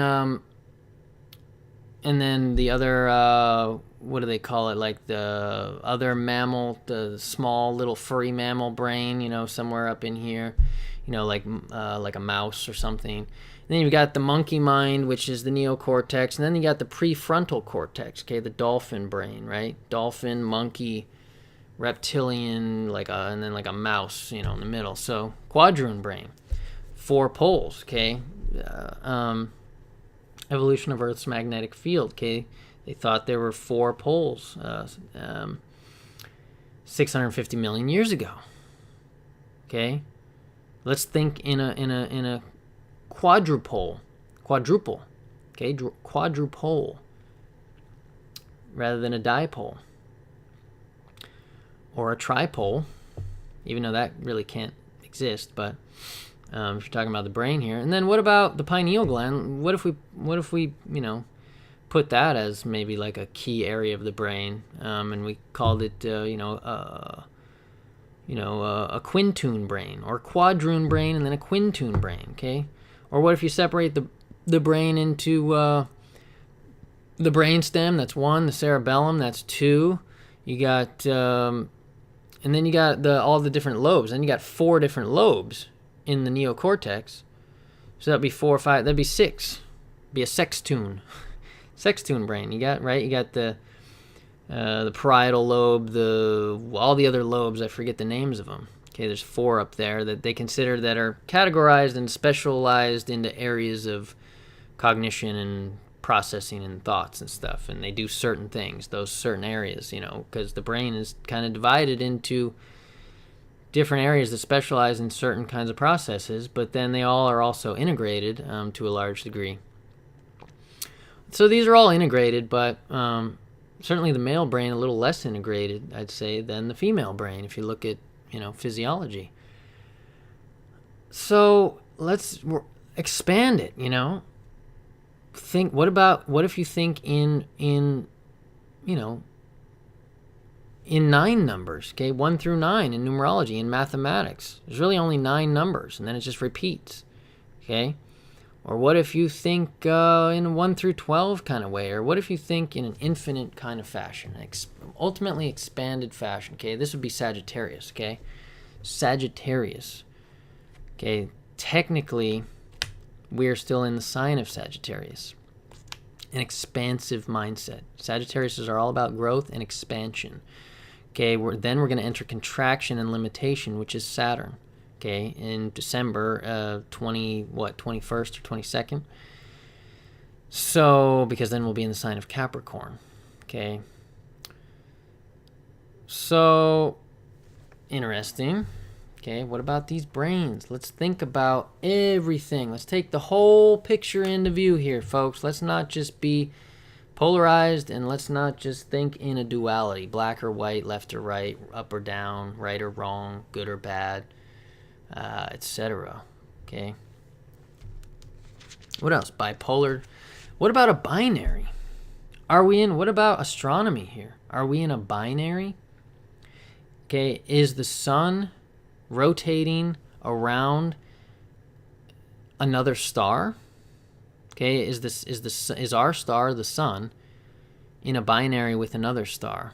Okay, that would be dualism, polarity, right? It seems that most things in the universe do revolve around something else, okay? That they are usually in relationship with something else. So it would be strange if our sun was just all by itself out here in the universe, not revolving or rotating around anything else.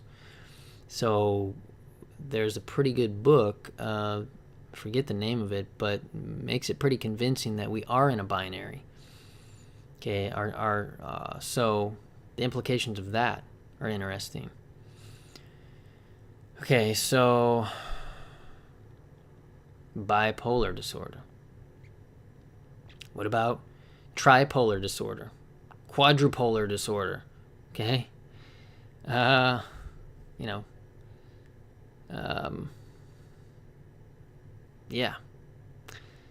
Interesting stuff, okay? What else can we talk about? Split personalities, okay? People end up with split personality, dissociative identity disorder from trauma and from extreme repression of trauma that was too bad for your consciousness to actually grapple with. So you repressed it so much into the unconscious that now you become this Jekyll and Hyde split personality dissociative identity disorder. Okay, what about that? Okay, multiplicity, Michael Keaton. Okay, the world is a multiplicity, folks, really. How would all these things change if we had multiple poles rather than just the dipole? Is the question. The only constant is change. Okay, what about the polar shifts? If you look on Wikipedia, just simple Wikipedia, they'll tell you that we've had polar shifts multiple times in Earth's history. Okay, and we know that the poles are actually drifting. We know that the Earth's magnetic field is weakening. which all these things preempt a polar shift. Okay, so what happens when the poles flip their polarity? Okay, what happens to Santa Claus and his elves and the North Pole and those penguins? And at some point in the future, will there ever be a multiplicity? Will there ever be multipolar or a multipolar event? Multipolar is something in like some kind of concept in mathematics, apparently also. So there's mathematics, but what else do I have to say? Pisces was self-sacrifice. Now we have independence, egotism with Aquarius. Okay, so there's a change in the paradigm here. Okay, we've had a loss of community, a loss of the art of compromise, a loss of being comfortable with uncertainty, a loss of the art of putting ourselves in other people's shoes, a loss of patience, loss of confidence in the government and national pride, right? Okay, we've had a loss of patience because of technology, the Aquarian age, okay? So we're not patient to really become, to really actually have a real informed opinion. Everything's go. So people, it's created some of this polarity too, I think, because we think we know stuff, but we haven't really studied it for real. We're just spouting it off on YouTube as if we really know something and throwing out this fixed opinion, throwing out this not that informed opinion, because we don't have patience, because technology has destroyed patience, because everything's at our fingertips, right? So what else do I need to say? In biology, there's depolarized cells. There's polarized cells. Most cells are polarized. But a depolarized cell is sometimes a disease state when cells lose their polarity. Okay, so polarity is important in electricity. The human body is electrical, among other things. But what about molecules? What about elements? Okay. So I'm trying to give you an idea that we can think with different mindsets. We can think in the number 1 mindset. We can think in a number 2 mindset. We can think in a number 3 mindset. Number 3 is creativity, communication, intellect, but it's the Trinity, Father, the Son, the Holy Ghost. It's the family, it's children, okay? Number 4, we can think in a number 4 mindset. We can have, and the good thing about astrology is you see different parts of yourself. You see all the different voices. You see all the different selves within you. Because Venus is a part of yourself. The Sun is a part of yourself. Mercury is a part of yourself, okay? It's different aspects of yourself, okay? Each planet represents a part of you. Jupiter is a part of yourself. It's the philosophical part of yourself. Mercury is the mind part of who you are. Okay, Venus is like the emotional, love, relationship, art, culture, beauty part of yourself, right? So you start to see the different parts of yourself through numerology, through astrology. These things expand the self. They expand the self-concept. They help you figure out who you are for real, okay? What else? Elements. Elements want, most elements want to form a molecule. That's what they do. Okay, so they start as individual things, but they always bind with each other.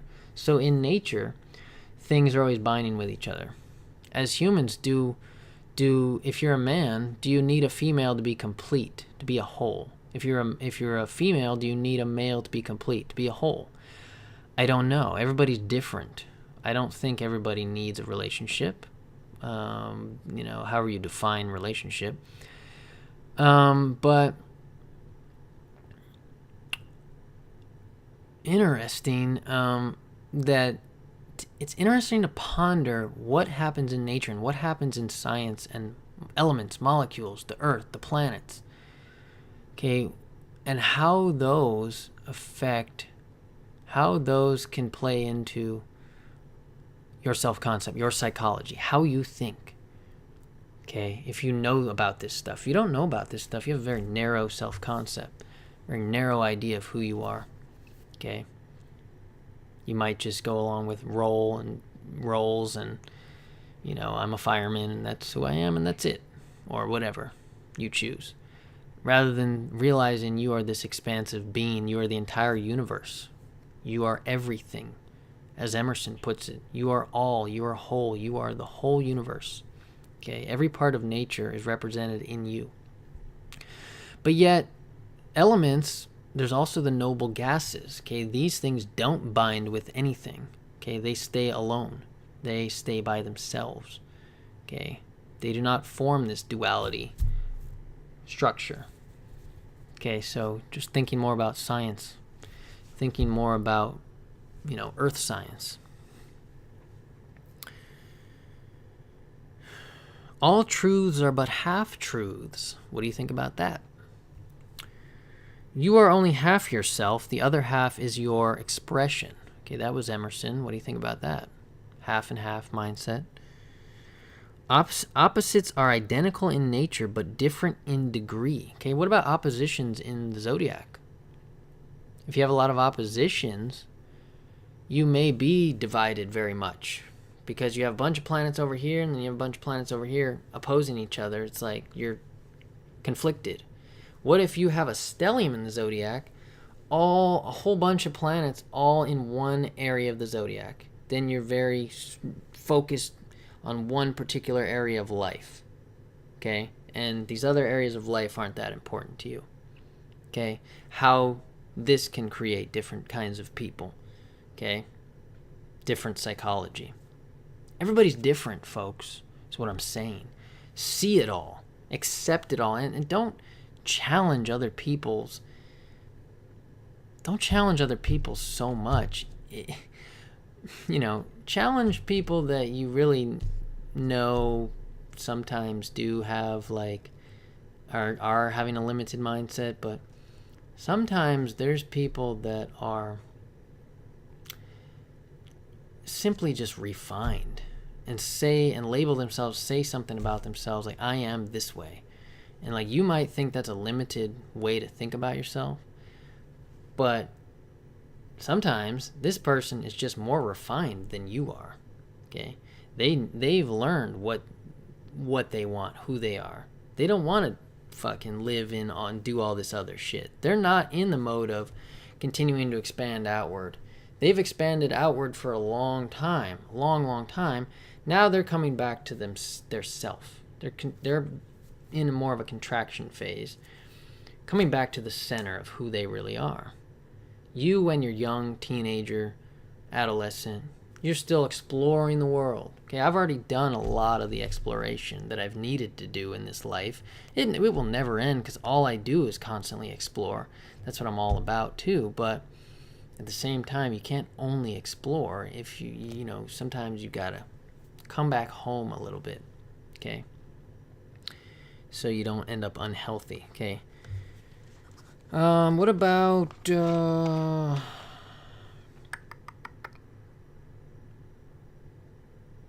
opposites are identical in nature but different in degree. Okay, that the two poles of a magnet are still part of one magnet. They're just opposite ends of the magnet. So Capricorn and Cancer are really the same but yet different.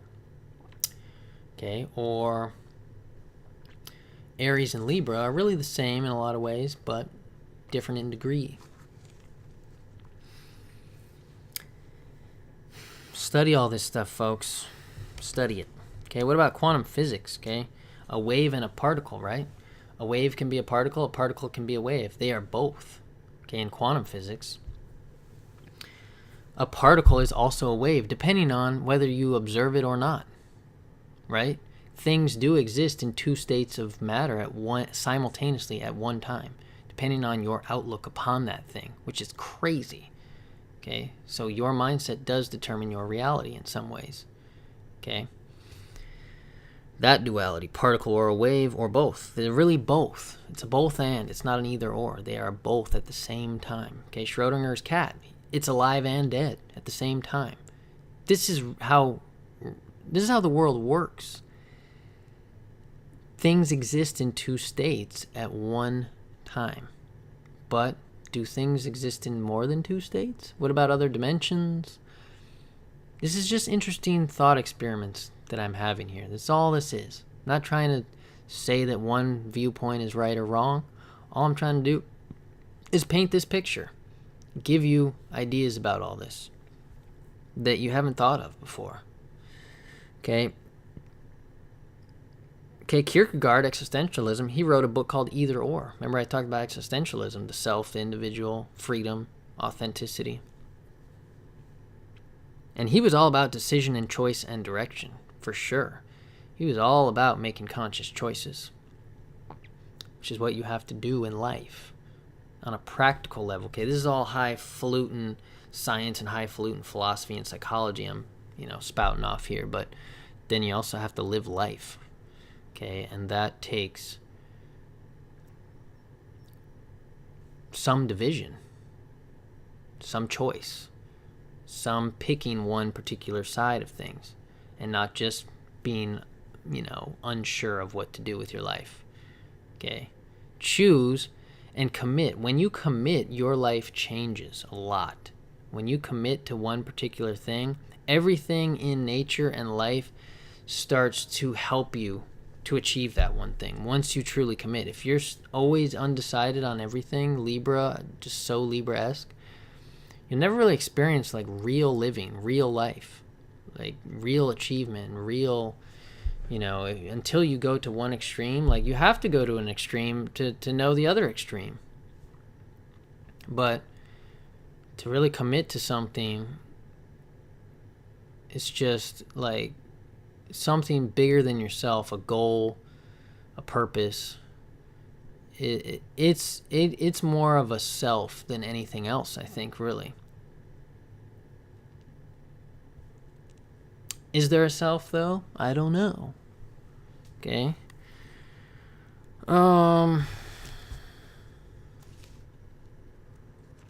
Have humans affected this? Have humans contributed to creating the dipole or changing the electromagnetic field of Earth? Probably contributed to weakening it, but I doubt contributed to the multipolar existence 650 million years ago to now, which is the dipole. I doubt they've done anything to cause that, but maybe the weakening of the poles, or maybe the shifting of the poles, maybe to some degree. I'm not sure how, but I'm sure there's something there.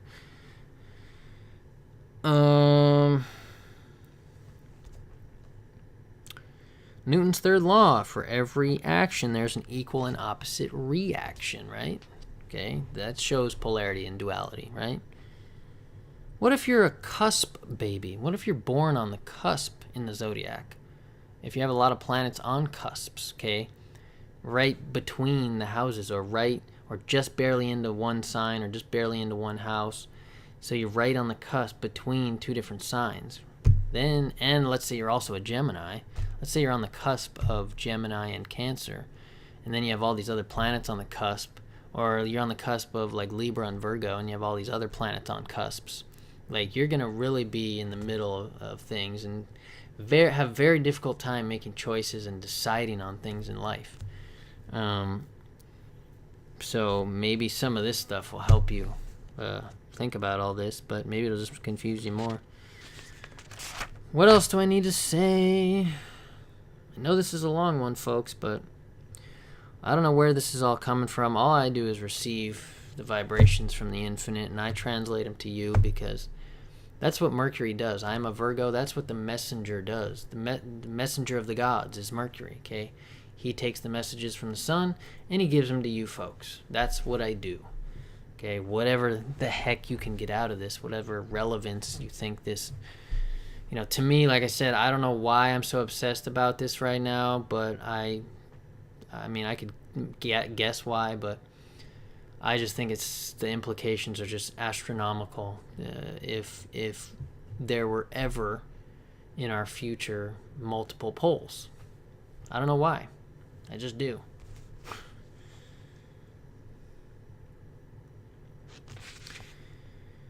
Okay, the age of science makes us think there's absolutes and constants.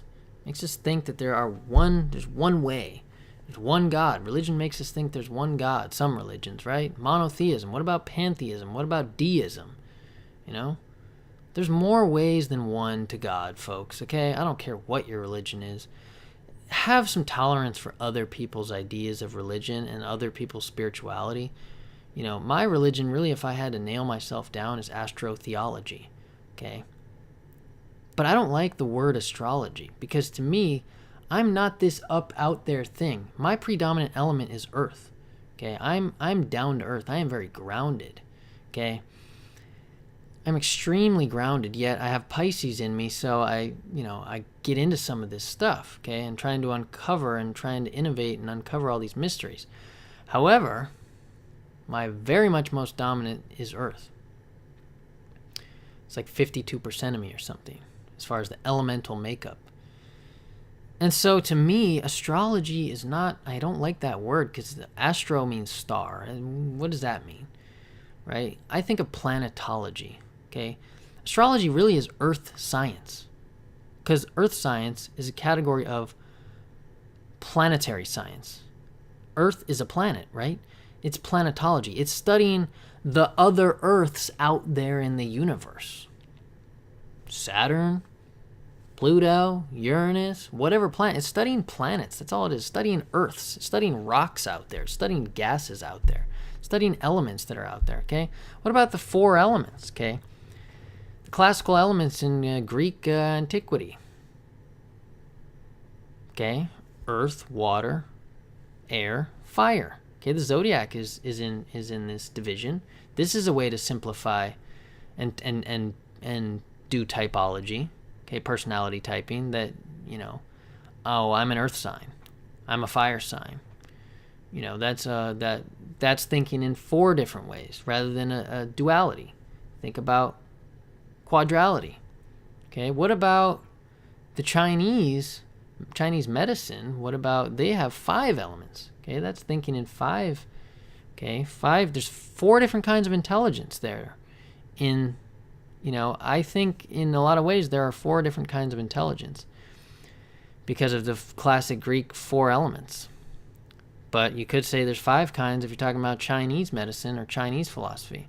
They have like metal and wood and air, earth, fire, I think, something like that. Water, I don't know. There's like 5 of them. So you can think about life in that way. You can think about yourself in that regard. You can see that there are 4 kinds of people or rather than, I think about that Donnie Darko thing, like love or fear. What about the whole spectrum of human emotion? If you've ever seen that movie, he's got that little quote, you can't just divide everything into love or fear. What about the whole spectrum of human emotion? This is kind of what I'm talking about here. You can't just divide things into 2 things because there's more to the picture than that, folks. Because when you divide things into 2 things, you really only divide them into 1 thing because you're having to pick one side. Unless you have this yin within yang mindset, unless you really have this both and mindset. And even then, there's more to it. There's more to all this stuff. Nature is very complex, and, the classical Greeks, they're trying to simplify the complexity of nature into 4 elements, into 4 things, so they could grapple with it all and hold it in their heads. You can't hold 4 million infinite things in your head at one time, in one moment. You can in multiple moments. But yeah, there's 4 kinds of intelligence, There's earth intelligence, the practical, realistic, intellectual, less emotional kind of intelligence. What about the fire kind of intelligence, which is action and assertiveness and aggressiveness and, pioneering and go-getter, kind of intelligence and risk-taking. What about, what about the water kind of intelligence, emotional intelligence, right? Moon qualities. What about air qualities? Definitely straight up intellectual communication, logic, planning, all that, thinking. What about that kind of intelligence? You know, Earth is kind of like that, but it's more practical, sensual, you know, physical existence also kind of stuff, you know, physical intelligence as well. So, man, this stuff is just it's just a lot here, you know. So, also the whole political side of it. Apparently, we've had the least productive Congress ever in many, many years. So, because of all the disputes, because nobody will compromise. So in that way, we have become more polarized in some ways. That's interesting. The government shutdown could show you that we've become more polarized. Gay marriage could show you the fact that that's been legalized almost everywhere, I think. That kind of shows you that we've become less polarized, really, on that particular subject, at least. Apparently, there's an income disparity that is, you know, the middle class has been disappearing. So in that way, we're becoming more polarity monetarily, economically. Okay, the rich get richer, the poor get poorer. In that way, we are the most polarized we've been in 100 years. Okay. Also, the big sort hypothesis, the fact that the more educated we become, the more likely we are to move to areas where people are more similar to us. This creates the polarities. This is true. They also boil it down to evolution, that basically, I guess, one of the biggest predictors, a bigger predictive of mating than a lot of other things is, or choosing a mate or partner, is like actually political views. And they could be unconscious. Most people don't consciously choose that, oh, they're a Democrat, so I'm going to be with them. That's not what that means. It just means unconsciously, that's a big predictor, though, for, you know, apparently getting together people that have the same kind of views as you on especially the political side and other things. Social media echo chamber, I mentioned, right? Filter bubble, search engines. See what else I have to say. Aquarius, intellectual independence, extremity, extremes, polarity, polarized, duality. Rebel, stubborn, okay, Aquarius, stubborn, okay, fixed in their ideas, right? Firmly held opinions, strong convictions, extremely dogmatic opinions. Okay, what else?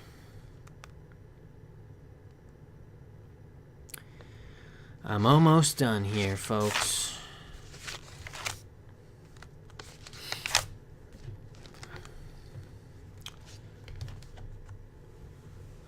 What about...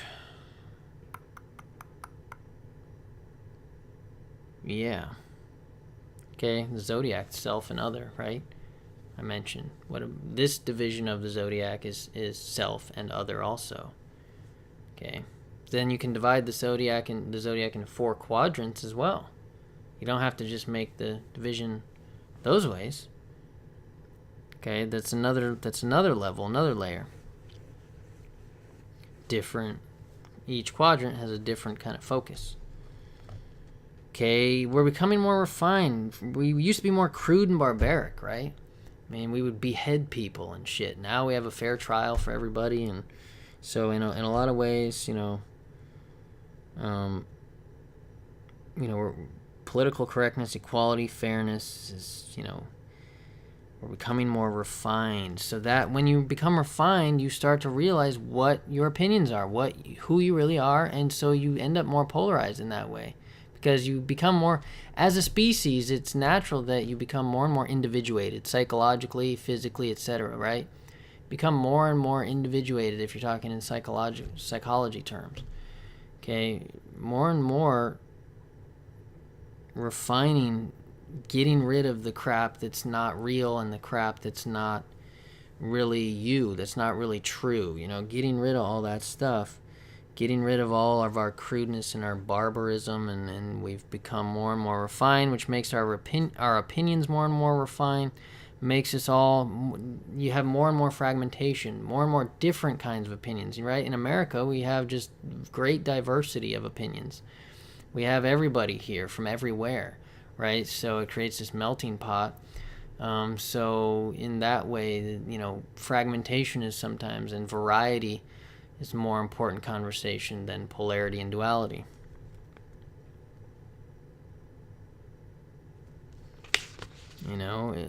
Like I said, polarity is a good thing when you're trying to figure out who you are, when you're trying to refine yourself and like figure out what you want out of life and who you are. You have to.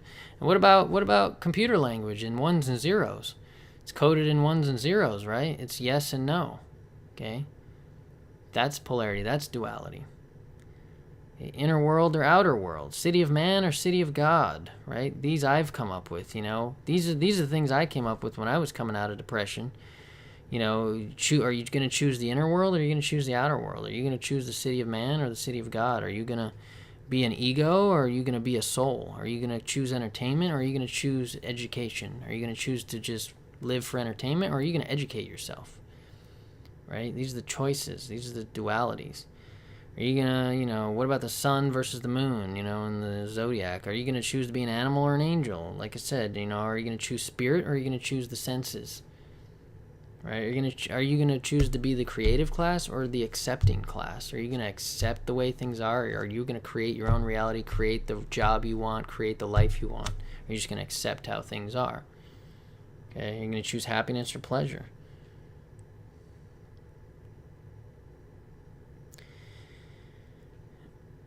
Okay, how scientific principles affect or could affect or alter our behavior, our consciousness, our psychology. The implications are huge, folks. How knowing science affects our world view and our self-concept. Okay, how? It does by learning about all these things. Okay, so we must study all these things to expand our self-concept, to gain self-awareness, to have some context in which our self operates and lives. Okay? If you don't have any context, you have a very narrow self-concept. You're very narrow, polarized, too focused on one thing. You can't get out of that. You only see one thing. The specialization that education does to us in regular universities doesn't make us Renaissance men. I think we need to be Renaissance men and women. I think we need to see the whole picture. I think the objective scientific age we're in has its issues.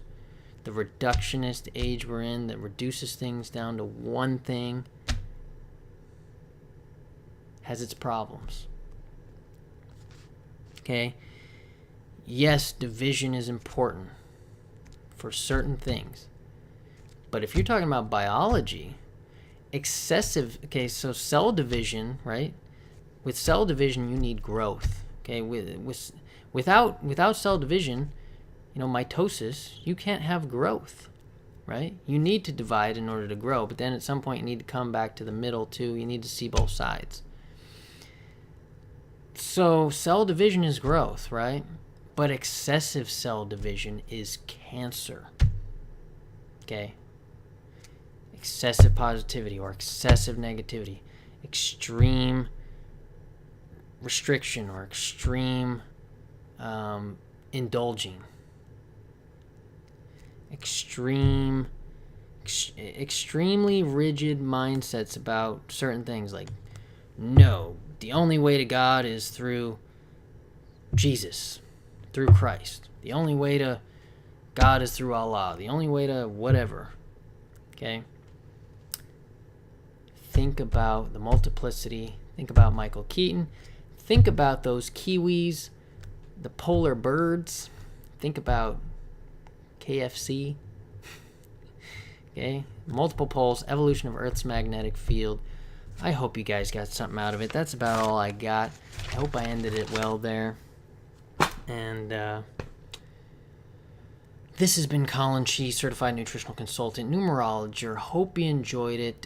Hit me up at collinchi@gmail.com. I'll put a link in the description below if you want a consultation on astrology, numerology.